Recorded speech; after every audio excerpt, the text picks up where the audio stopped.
This is an Apostrophe podcast production. You're soaking in it. Go love it in an instant. Your teeth look whiter than new.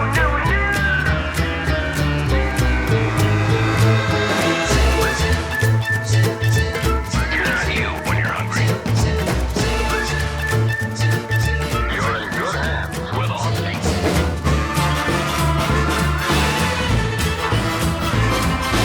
You're Under the Influence with Terry O'Reilly.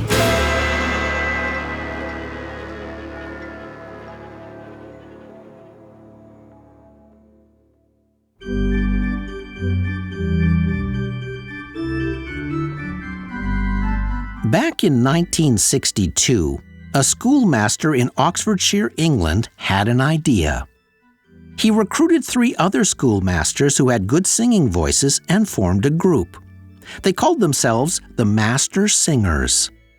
The founder of the group, John Horrocks, was particularly drawn to Anglican psalm chants, almost Gregorian in nature. The group's 4-part harmony sounded beautiful. But if you listened closely, something was amiss. The chant Horrocks wrote was titled The Highway Code. His group began their somber church chant, but the lyrical content was a litany of road signs, the typical signage you would see on a highway. On a pavement or footpath, do not walk next to the curb with your back to the traffic. Do not step into the road without first looking. Where there is no adequate footpath, walk on the right of the road to face oncoming traffic. The idea of marrying mundane words with deeply harmonious church chants was highly entertaining. The master singers were often asked to perform it at church socials and informal school events. To celebrate their school's 400th anniversary, the master singers were asked to sing the Highway Code for Princess Margaret. At that performance, a rough tape recording was made. 2 years later, that recording somehow made its way to the BBC, where it was played on a program called This Time of Day. The sound of Anglican church chants set to daft words got a lot of attention. It became so popular, the Sunday Telegraph's radio critic said the song put the radio show on the map. It also caught the ear of producer George Martin. Before you cross, stop at the curb, look right, look left and right again. Do not cross until the road is clear. George Martin brought the master singers to Abbey Road, where he recorded them singing the Highway Code. The year was 1965. George Martin was at the height of his powers, and the master singers couldn't believe they were in a studio with the Beatles' music producer. While Martin was an incredible music producer, he was also a successful comedy producer, having worked with the likes of Spike Milligan and Peter Sellers. As a matter of fact, it was Martin's comedy background that had impressed the Beatles so much. Martin released the Highway Code as a single on Parlophone Records, the same label the Beatles were on. Then, the most unexpected thing happened. You have the right of way.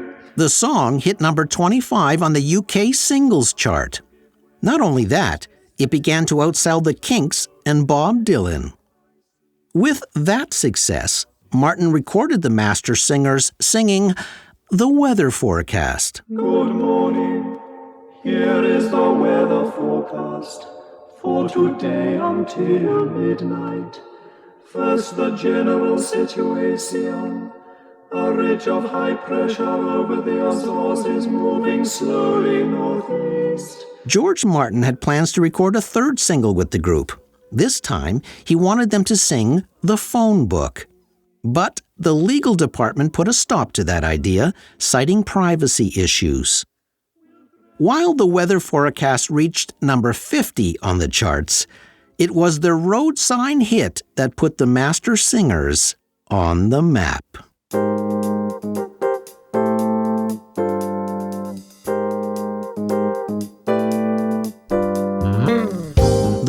marketing industry has also had a lot of hits with road signs. Ever since the automobile was invented, companies have sought to use billboards and posters to advertise their wares.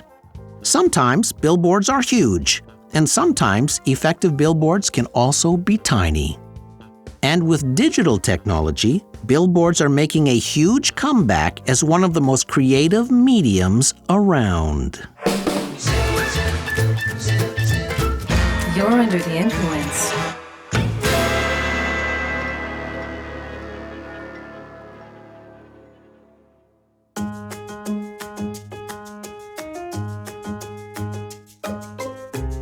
As an ad writer at advertising agencies, I wrote ads for all mediums. My favorites were radio and billboards. Probably because they posed the biggest challenges. With radio, the task was to use audio to make people visualize. With billboards, it was the forced brevity. As a rule, a billboard idea has to be 7 words or less, and it has to communicate to people who are quickly passing by, spending only a few precious seconds in front of it. Most billboards are terrible. They're poorly designed, loaded with too many words, and lack an idea. And that's a shame, because billboards offer big opportunities.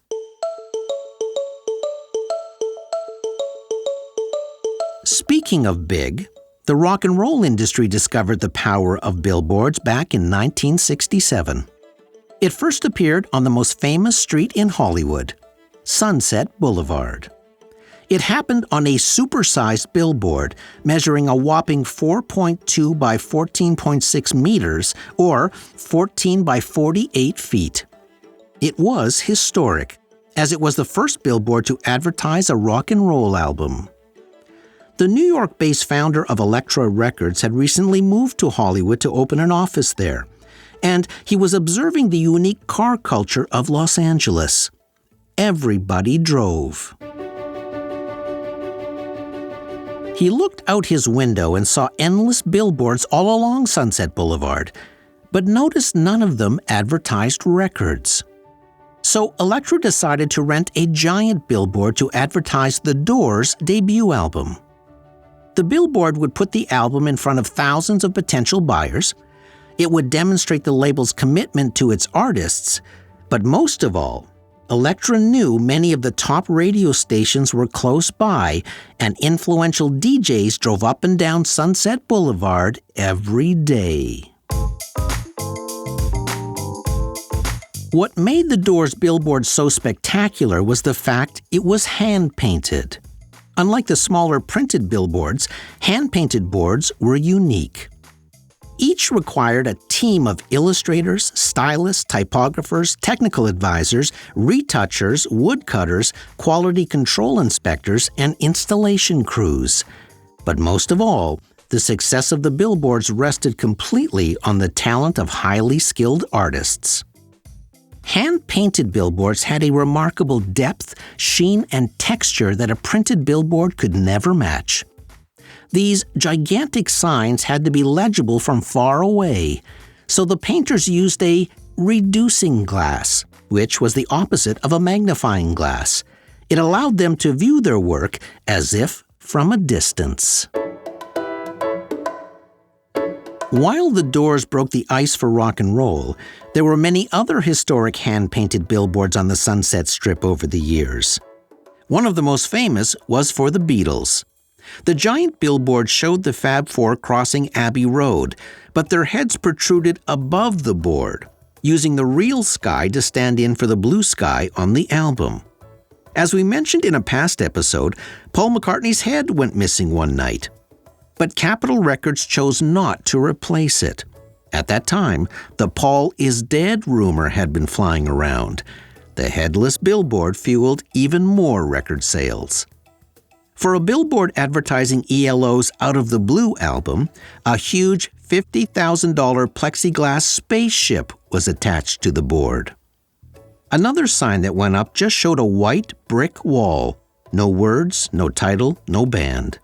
Then, over time, bricks were slowly removed, revealing Pink Floyd's The Wall.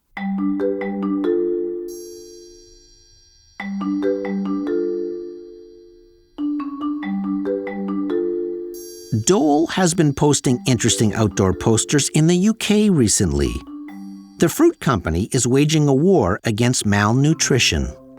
Research revealed that 3 million Brits are affected by malnutrition due to unhealthy diets, as the UK consumes more junk food than any other country in Europe. Dole wanted people to pay more attention to what they eat, and came up with a dramatic way to make their point. Here's what they did. They put various fruits into a blender and created colored printing inks out of the juice. Then they printed posters using that nutritional ink. Dole positioned the posters near places where people typically buy unhealthy food. For example, one said, "Every word on this poster contains more vitamin C and A than the chocolate bars in that vending machine. That's because the ink we used here was made with grapefruit and blueberries." Another poster was positioned next to a fast food restaurant and said, "The words on this poster contain more vitamin A and C than a chicken nugget, because the ink they are printed with was made from oranges and red grapes." At the bottom of each poster, Dole invited people to favor more fruit when it comes to snack choices. Dole believes people don't pay enough attention to nutrition labels, and most don't realize the long-term effects of poor nutrition. Dole's nutritional ink campaign encouraged people to change their habits.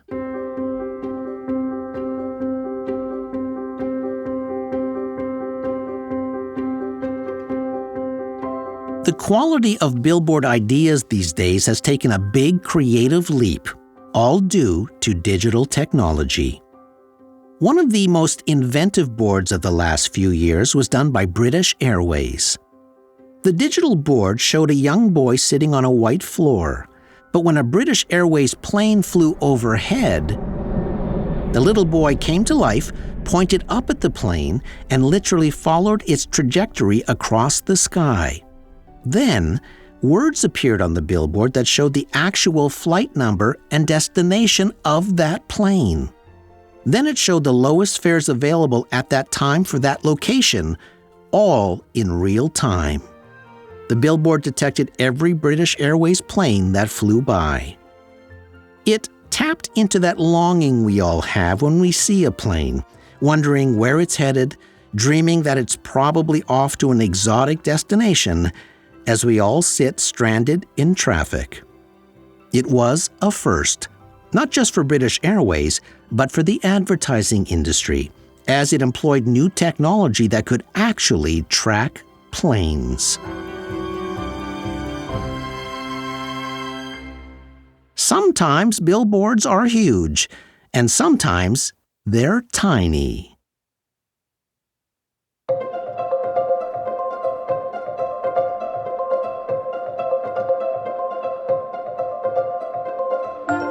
Not all billboards are gigantic. Carmaker Skoda chose to go tiny.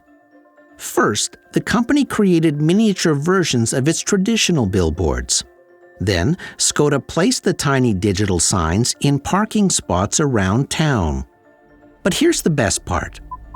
As drivers backed into those parking spaces, the movement of their cars triggered the billboard to light up.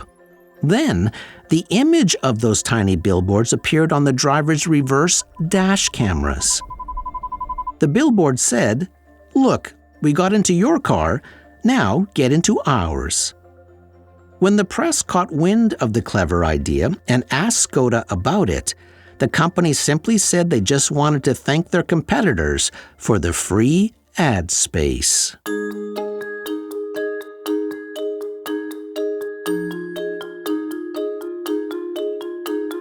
Speaking of cars, Audi created an unusual billboard back in 2015. The German car manufacturer had just unveiled its new H-Tron fuel cell engine, the most environmentally friendly and progressive engine Audi had built at that time. The new hydrogen engines left nothing behind but water vapor, not fumes. Audi wanted to advertise the innovative engine in an innovative way, so it created disappearing billboards. After dark, Audi positioned fog machines at strategic locations in busy cities. When the machines emitted a burst of white steam, an image of a new Audi A7 Quattro was projected onto the steam, along with a zero emissions message, using the steam as a projection surface. The image would linger in the air for a minute, creating a lot of attention and photo opportunities. Then it would disappear into the night, leaving nothing behind but water vapor.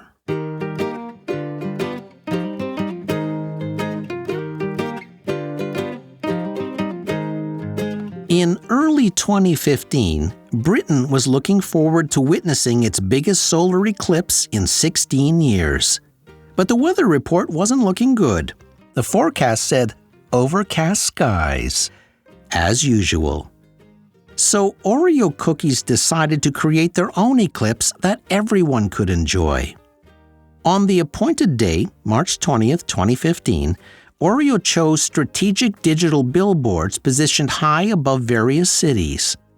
The image on the board showed an Oreo cookie pulled apart, a bright white Oreo bottom on the left and a black Oreo top on the right. Then, using real-time astronomical data perfectly in sync with the actual eclipse, which no Londoner could see through the cloud cover, the black Oreo slowly moved across the billboard to cover up the bright white Oreo. It was an Oreo eclipse in real time. Oreo also figured out how to pinpoint the exact timing of the eclipse in different regions of Britain.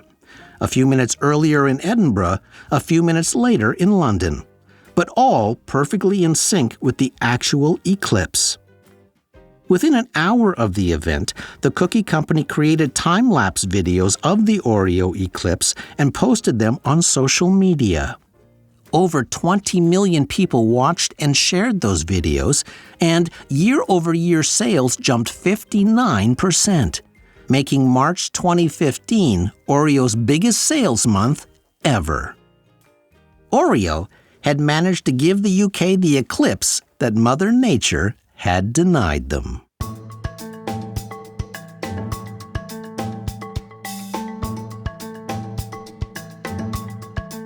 For more than 20 years now, beauty brand Dove has been striving to redefine beauty standards. It's an uphill climb, as the proliferation of things like social media continually push harmful beauty advice and celebrate unrealistic standards. Research showed that 1/3 of Canadian girls are unhappy with their appearance. 74% of Canadian girls aged 14 to 17 want to change at least one thing about their bodies. And more than 50,000 Canadian girls 14 to 17 received injections for cosmetic reasons last year alone. So Dove's advertising agency Ogilvy created the Injectable Billboard. The billboard was placed in Toronto's busy Square One Mall. It featured the face of a teen girl with a simple message that said, "Over 50,000 cosmetic injectables were performed on our teens last year." While the message was shocking, it contained one more jarring element. Upon closer inspection, the entire billboard was made of colored syringes, piercing the girl's face with thousands of needles. Social media videos were filmed showing teen girls walking up to the billboard and being genuinely shocked to discover it was made of needles. The videos directed teens to Dove's website, where they could download a confidence kit to help them build body confidence and self-esteem. Dove's Injectable Billboard brought attention to the toxic beauty issue by actually visualizing it.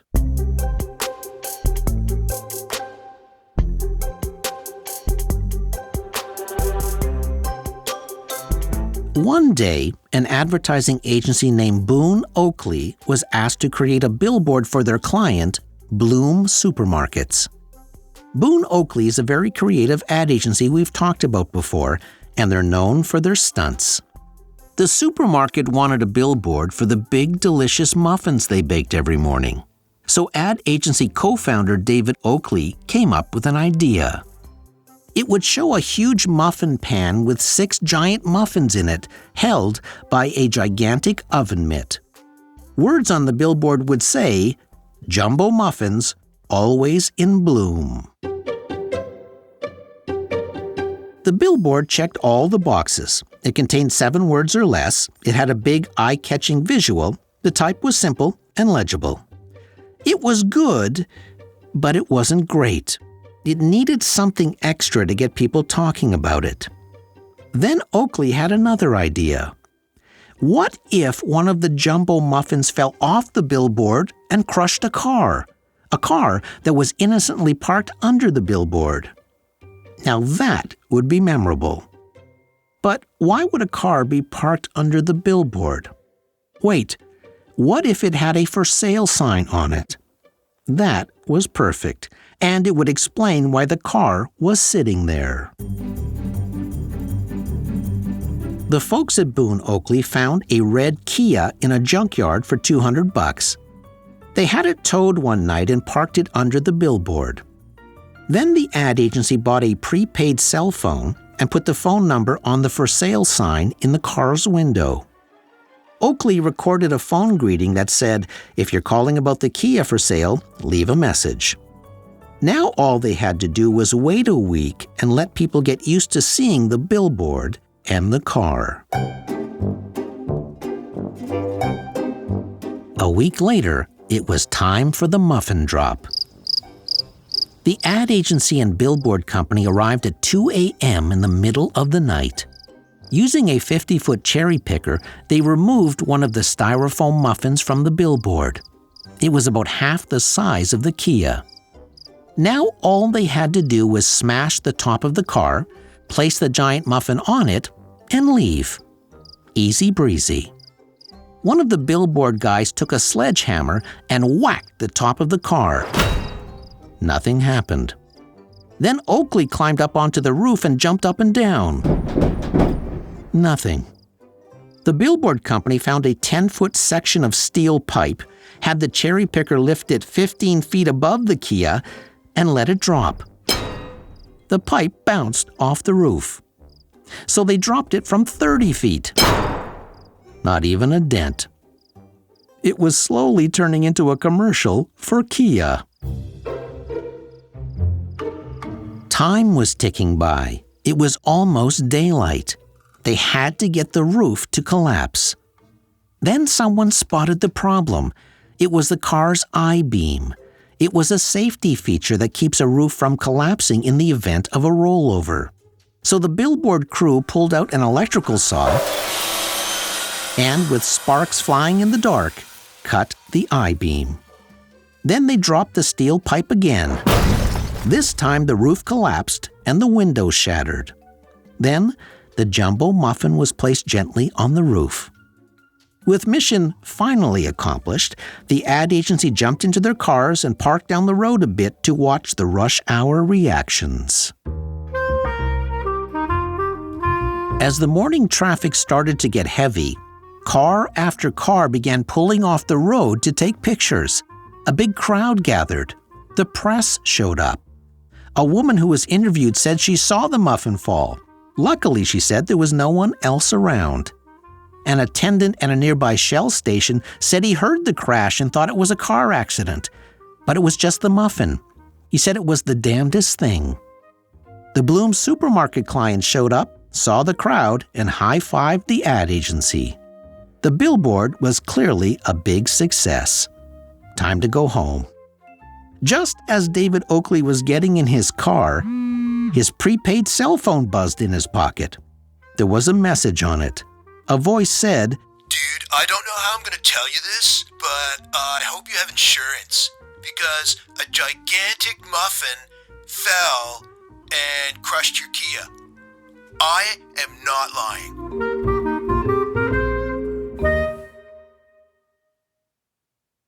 A 1,000 people passing a billboard is not an audience of 1,000.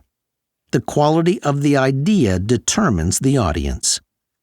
A billboard has to work hard to be noticed in a busy city, and work even harder when cars are whistling by at highway speeds.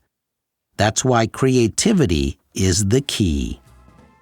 When the Doors opened the doors to rock and roll billboards, it began a 20-year run of spectacular hand-painted magic. While rock and roll went huge, Skoda hitched a ride by going tiny, and Audi managed to leave a lasting impression with a fleeting message. Dole made a statement about malnutrition by creating posters that were so healthy you could eat them.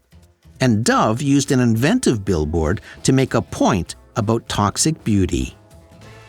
These days, digital technology has revolutionized billboard advertising, opening up possibilities that were previously unimaginable. Billboards can now detect planes in the sky, and they can even move in perfect sync with a solar eclipse. And every once in a while, a billboard muffin can give you trouble while you're trying to make a dent. When you're under the influence. I'm Terry O'Reilly.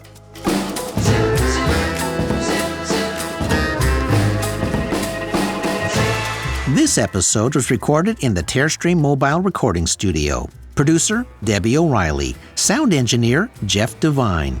Under the Influence theme by Ari Posner and Ian Lefevre. Tunage provided by APM Music. Follow me on social at Terry O Influence. This is Season 12. If you like this episode, you might also enjoy Come Fly With Me. Airports Are Now Brands. Season 9, Episode 10. You'll find it in our archives. You can also find our podcasts on the new Apostrophe YouTube channel. And if you think there are too many ads in a show about advertising, well, they've been vaporized. You can now listen to our podcasts ad-free on Amazon Music. See you next time. Fun fact, when it comes to Oreos, women are more likely to twist them apart. Men tend to pull. And that's how the cookie crumbles.